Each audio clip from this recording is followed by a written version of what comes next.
Does it matter what the children wear to school? Ask your parents for money, my husband declared, as he paid for a 300,000 ruble vacation to Turkey for his mother using my card. The very next day, he returned from work and was utterly stunned by what he saw. Before we continue, please tell me, from which country are you watching this video? Enjoy listening. Anna gazed at her phone screen, a warmth spreading through her chest. 300,000 rubles. Financial assistance for the children's school preparations directly deposited into her personal account with a clear notation indicating it was for Oleg and Kira. She traced the numbers on the screen with her finger as if trying to touch them, to feel their weight. A kaleidoscope of images instantly flashed through her mind. Brand new backpacks, in vibrant pencil cases, stacks of textbooks, sports uniforms, comfortable shoes, and extracurricular activities. Oleg had long dreamed of joining a robotics club, and Kira longed to attend dance lessons. All of this required significant investment, and Anna understood this better than anyone. She sighed, leaning back against the kitchen chair. How weary she was of this perpetual struggle for survival. Constant economizing, denying herself everything, working herself to exhaustion just to make ends meet. Yes, Igor worked, but his salary barely covered utilities and food. Everything else fell on her shoulders: odd jobs, freelance work, help from her parents. She was running around like a hamster on a wheel, with a single wish: that her children would never want for anything. And this contribution from Nina Mikhailovna and Nikolai Petrovich felt like a breath of fresh air. It wasn't that they hadn't helped before, but lately Anna had tried to accept their assistance as infrequently as possible. She craved independence, wanted to prove to everyone, and most importantly to herself, that she could manage. But sometimes circumstances proved stronger than her resolve. She recalled a conversation with her mother a few weeks prior. Nina Mikhailovna had inquired at length about their school preparations and future plans.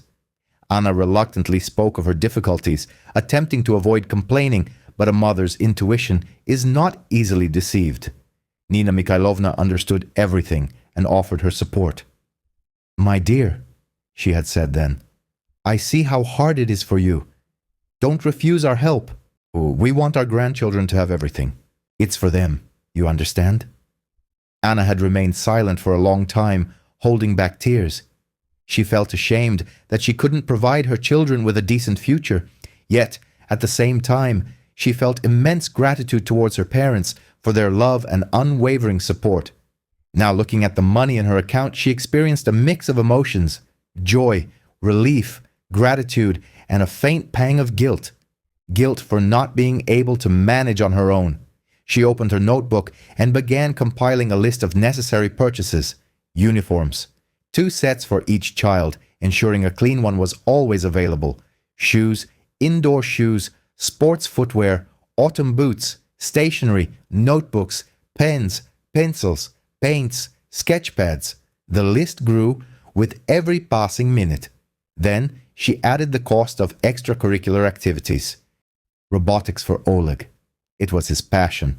And dancing for Kira. She adored moving to music. Anna imagined the sparkle in her children's eyes when they learned about these opportunities. A smile played on her lips as she anticipated their delight. This money wasn't just digits on a screen. It represented her children's dreams, their future, and she would do everything in her power to make those dreams a reality. In the evening, when Igor returned from work, Anna decided to share this wonderful news with him. She awaited his arrival with impatience, envisioning his happiness. Igor entered the apartment, looking tired and irritable. He tossed his bag onto the floor and headed for the kitchen, where Anna was already setting the table. "Is something wrong?" she asked, noticing his furrowed brow. "Nothing much," Igor grumbled. "The boss was nagging again. These reports are driving me crazy." Anna sighed. She knew Igor disliked his job, but there was no other option in sight for now. "I have some good news for you," she said, trying to inject cheerfulness into her voice. "Our parents helped us with school preparations. They transferred 300,000. Igor frowned. "What for?" he asked. "I thought I was working and bringing in money," Anna attempted to explain. "Igor, you know how expensive everything is right now. This money will be just enough for all the essentials, uniforms, shoes, stationery, and classes. Igor cut her off. Classes can wait. The main thing is to get them dressed and shod. Classes are just a luxury. Anna felt a surge of irritation welling up inside her. This isn't a luxury, Igor. It's for the children's development.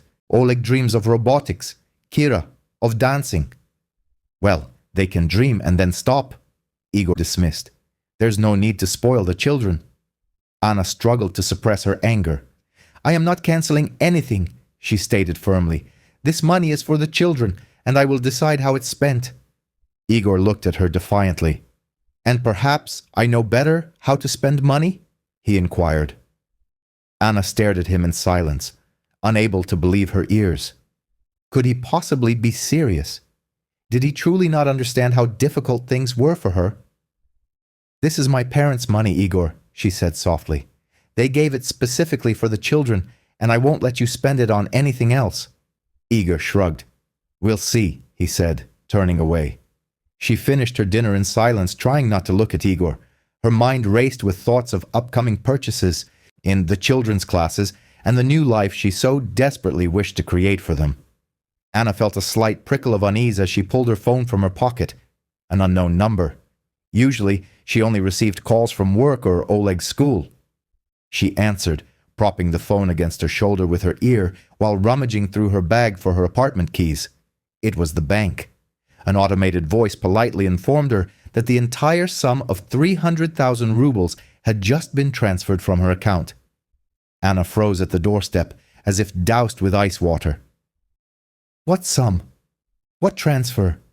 Her mind raced. Mechanically, she inserted the key into the lock but couldn't turn it. Her hands trembled. Upon entering the apartment, she immediately dialed the bank's number, trying to explain the situation. The operator, and after verifying the information, confirmed the withdrawal and provided the recipient's details. Igor Sergeyevich Smirnov, the voice stated dryly. The world around Anna swam. Igor, her Igor, the same one who had grumbled yesterday about expensive classes for the children, the same one who had promised her support and understanding. She dropped her bag on the floor and, without taking off her coat, walked into the living room. Igor was sitting on the sofa, engrossed in his phone. Empty chip bags and a half-finished bottle of beer lay scattered on the coffee table. Igor, Anna called out softly, trying to maintain her composure. I just got a call from the bank. 300,000 was debited from my account. Do you know anything about this? Igor looked up, gave her an indifferent glance and shrugged. Oh yes, that was me. What's the big deal? Anna felt a wave of indignation rising within her. What's the big deal, Igor? This is money my parents gave for the children, for school, for classes. Where did you put it? Igor put down his phone and yawned. I bought my mother a vacation to Turkey. She's been dreaming of it for a long time. Anna was dumbfounded. She couldn't believe her ears. You used money intended for our children to buy a vacation for your mother without my knowledge, knowing it was designated funds? So what? Mom was tired. She needed to relax. And the kids, they can buy cheaper things. Uniforms at discount prices, sneakers from the market. Nothing will happen to them. His words struck her like a slap. Humiliation burned her from the inside. She recalled the long years dedicated to her family, yes, the endless compromises, her own forgotten dreams. She remembered how she denied herself everything so that her children would want for nothing, and now all of it was trampled by his irresponsible act.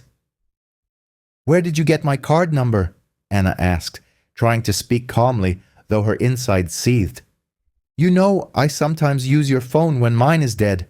I saw you enter the details to pay for utilities once. I wrote it down, Igor said dismissively. Anna felt utterly drained. He didn't even deem it necessary to conceal his deceit. He simply took what he needed without considering the consequences. Do you understand what you've done? She whispered, feeling a lump rise in her throat. This money, it's not just money. It's hope. It's an opportunity to give our children what we didn't have. You've deprived them of that. Oh, come on. Why are you yelling so much? Igor snapped back. Ask your parents for more. They have plenty of money. They won't go broke. At that moment, something inside Anna snapped. It was the last straw. She couldn't take it anymore. She couldn't tolerate his immaturity, his selfishness, his disrespect. She could no longer live in this humiliation. "You know what, Igor?" Anna said quietly, looking him directly in the eyes. "I'm not going to ask my parents for anything anymore. I'm not going to ask you for anything either." Igor raised his eyebrows in surprise. "Who needs you?" Anna didn't answer. She simply turned and walked into the bedroom. Her heart pounded furiously in her chest. She felt as if a heavy burden had been lifted from her. Fear, of course, was present. Fear of the unknown, of the future, of loneliness. But this fear was nothing compared to the suffocating feeling she experienced when she was with Igor. Fragments of conversations with friends with her mother surfaced in her mind. They all told her the same thing. "Stop enduring this. You deserve better." But she always found excuses for Igor. She told herself he would change, that things would get better, but nothing changed and nothing improved. Anna took a folder of documents from her desk drawer. It contained the birth certificates of Oleg and Kira, their marriage certificate, and a certificate of residency. She took a clean sheet of paper and began to write a statement of divorce. Her hands trembled, but she wrote with firm conviction. Each word was difficult to form, but she understood that it was necessary. It was the only way. Having finished writing the statement, Anna sat on the bed and closed her eyes. Tears flowed down her cheeks involuntarily. She cried from hurt, from disappointment, from pain. But at the same time, she felt a sense of relief. She had finally made a decision. She would no longer allow anyone to humiliate her. She would be the master of her own life. At that moment, Igor entered the room. He stood in the doorway, arms crossed, and looked at her with disdain. "So, what are you doing here?" he asked, a mocking smile on his face. "Planning to leave?" "Who needs you besides me? Who will take you with 2 children?" Anna raised her tear-filled eyes to him. There was no fear in them anymore, only determination. "My children need me," she replied in a firm voice, "and I will prove to them that it's possible to be happy even when you're alone. And to you, Igor, I hope you realize what you've lost." Igor didn't yet grasp what had happened. He thought she was bluffing.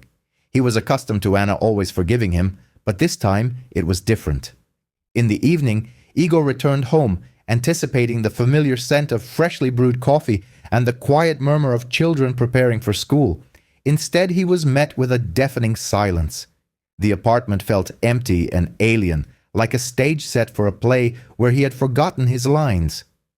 "Anya, children," he called, walking hesitantly further into the apartment. The response was silence, oppressive and ominous. In the kitchen on the table he noticed a folded piece of paper. His heart ached painfully. He recognized Anna's neat handwriting. His hands trembled as he unfolded the letter. The text was concise and formal, like an excerpt from a protocol. Anna did not pour out her soul. She did not allow herself any reproaches or justifications. She simply stated the facts. "Igor," the letter began, "due to your decision to appropriate funds intended for our children's education and my disagreement with this decision, I have decided to temporarily reside with the children at my mother's.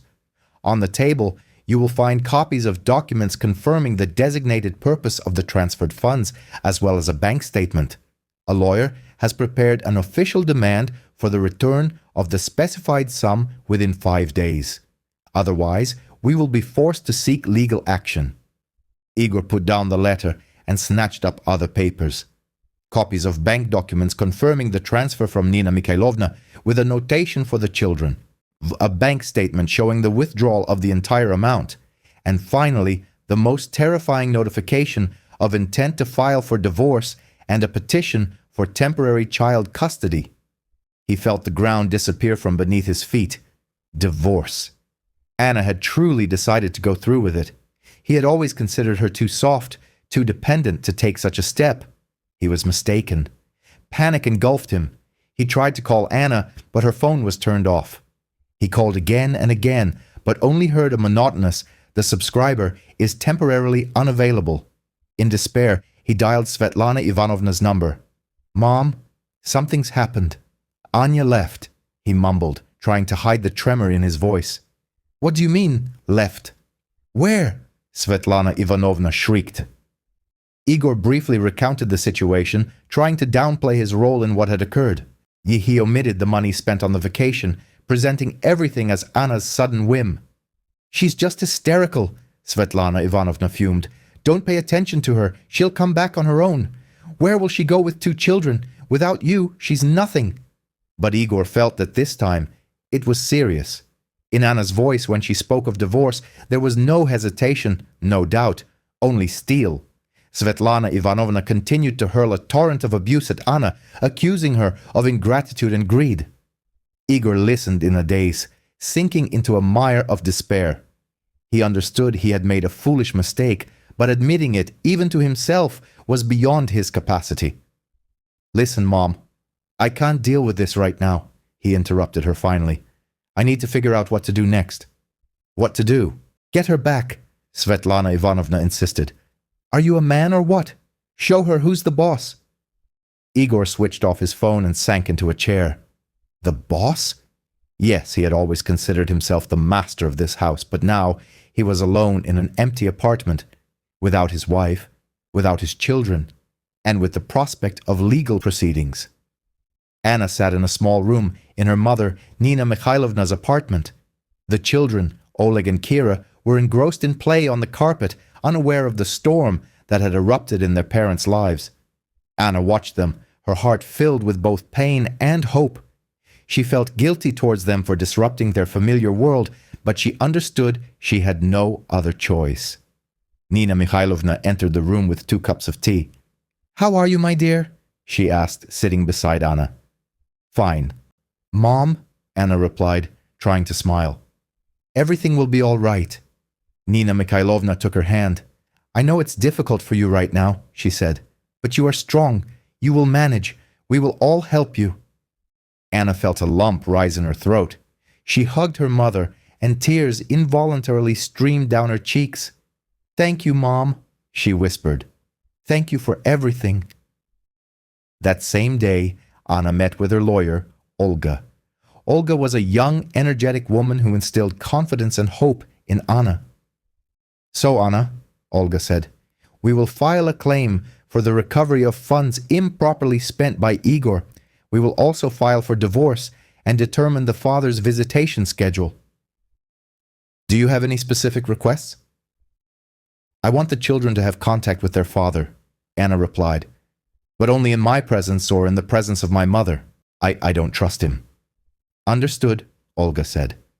"We will take your wishes into account. And Anna, think about property division. Do you have a shared apartment? A car?" Anna sighed. Property division seemed like such a sordid and humiliating affair, but she understood it was necessary. "I'll think about it, Olga," she said. "Thank you for your help."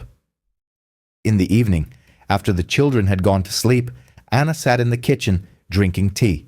There was a knock at the door. She opened it and saw a courier with a package in his hands.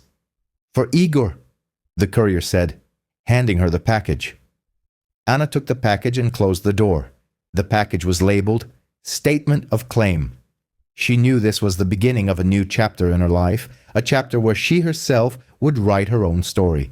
She placed the children's backpacks in the hallway, ready for the next day. A new day, a new life. Anna was staying with her parents. Oleg and Kira seemed to adapt quickly to the new surroundings. Nina Mikhailovna always found time for her grandchildren. She would read them a bedtime story, bake a pie, or help with their homework. Anna watched them and felt the paralyzing fear gradually receding. Yes, it was difficult. Yes, the future seemed uncertain.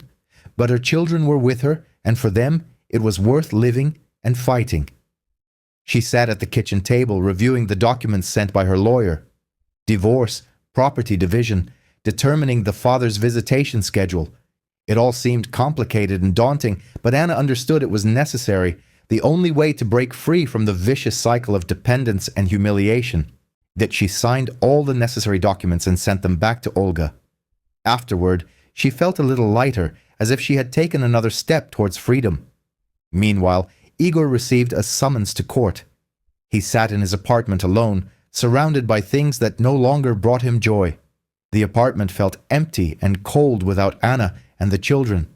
Svetlana Ivanovna, of course, blamed Anna for everything. She said she was ungrateful, that she didn't appreciate Igor's care, and that she deliberately caused a scene over some money. But Igor listened to her in a daze. For the first time in a long time, he began to reflect on his actions. He remembered the expression on Anna's face when he told her about buying the vacation for his mother. Shock, disappointment, pain. He saw all of it in her eyes. But he didn't attach any significance to it at the time. He was sure that Anna would forgive him everything, that she would always support him, that she was compliant. And now, she was gone. She had left, taken the children, filed for divorce, and most importantly, she had demanded the money back. The money he had spent on his mother's vacation without consulting her, without considering the consequences. Igor understood he had made a mistake, a huge, unforgivable mistake. He had considered Anna weak, dependent, and compliant, but it turned out she was stronger than he thought. She had found the strength to leave, to start a new life, to protect her children. And what had he done? He had destroyed his family, betrayed his wife's trust, hurt his children. He tried to call Anna, but she didn't answer. He texted her, begged for a meeting, asked for forgiveness, but it was all in vain. Anna didn't want to see him, didn't want to hear him. Igor sat in his armchair, head bowed. He felt crushed, broken, worthless. He realized he had lost the most valuable thing he had, his family. And he alone was to blame. Svetlana Ivanovna continued to insist that Anna would return, that she couldn't live without him, that she was simply scared of difficulties. But Igor didn't believe her. He knew Anna wouldn't return. He saw determination, confidence, and strength in her eyes. He knew she was no longer going to be compliant. And what about him? He was afraid of being alone, afraid of facing the consequences of his actions, afraid of losing everything. Anna, meanwhile, was busy with the children. She took Oleg to his robotics class, and Kira to dance. She saw how their eyes lit up with joy, how engrossed they were in their activities, and this gave her strength and boosted her confidence. After their classes, they went to the park, bought ice cream, and rode the carousel. Anna tried not to think about the court, about Igor, about the future. She simply wanted to enjoy the moment, be with her children, and give them love and care. In the evening, when the children were asleep, Anna sat in the kitchen with Nina Mikhailovna. They drank tea and talked about everything under the sun. "You know, Anechka," Nina Mikhailovna said, "I always knew you were strong. You just needed time to realize it." Anna smiled. She knew her mother had always believed in her, even when she didn't believe in herself. "Thank you, Mom," Anna said, "for everything." "Oh, my dear," Nina Mikhailovna replied. "I will always be here for you, always help you." Anna hugged her mother and felt warmth and peace beside her. She knew she was not alone, that she had support, that she would overcome all difficulties. She began looking for a part-time job. She needed money to support herself and the children. She posted an advertisement online, called acquaintances, and went for interviews. It wasn't easy, but she didn't give up. Anna was offered a position at a modest boutique. The role wasn't demanding in terms of skill, but it demanded a significant investment of her time and energy. Anna accepted the offer. She was in need of funds and was prepared to put in the necessary effort. Concurrently, she commenced sessions with a therapist. Her objective was to gain self-understanding, to comprehend the reasons behind her prolonged endurance of degradation and disrespect, to learn how to forge healthy new connections, and ultimately to find her own happiness. The therapist was instrumental in helping her recognize her inherent worth, cultivate self-belief, and release the burdens of her past. Anna underwent a noticeable transformation. She evolved into a more self-assured, self-reliant, and content individual. She was no longer inclined to prioritize being accommodating. Her decision was to embrace her own life, to prioritize the well-being of her children, and to actively construct her own future. Now,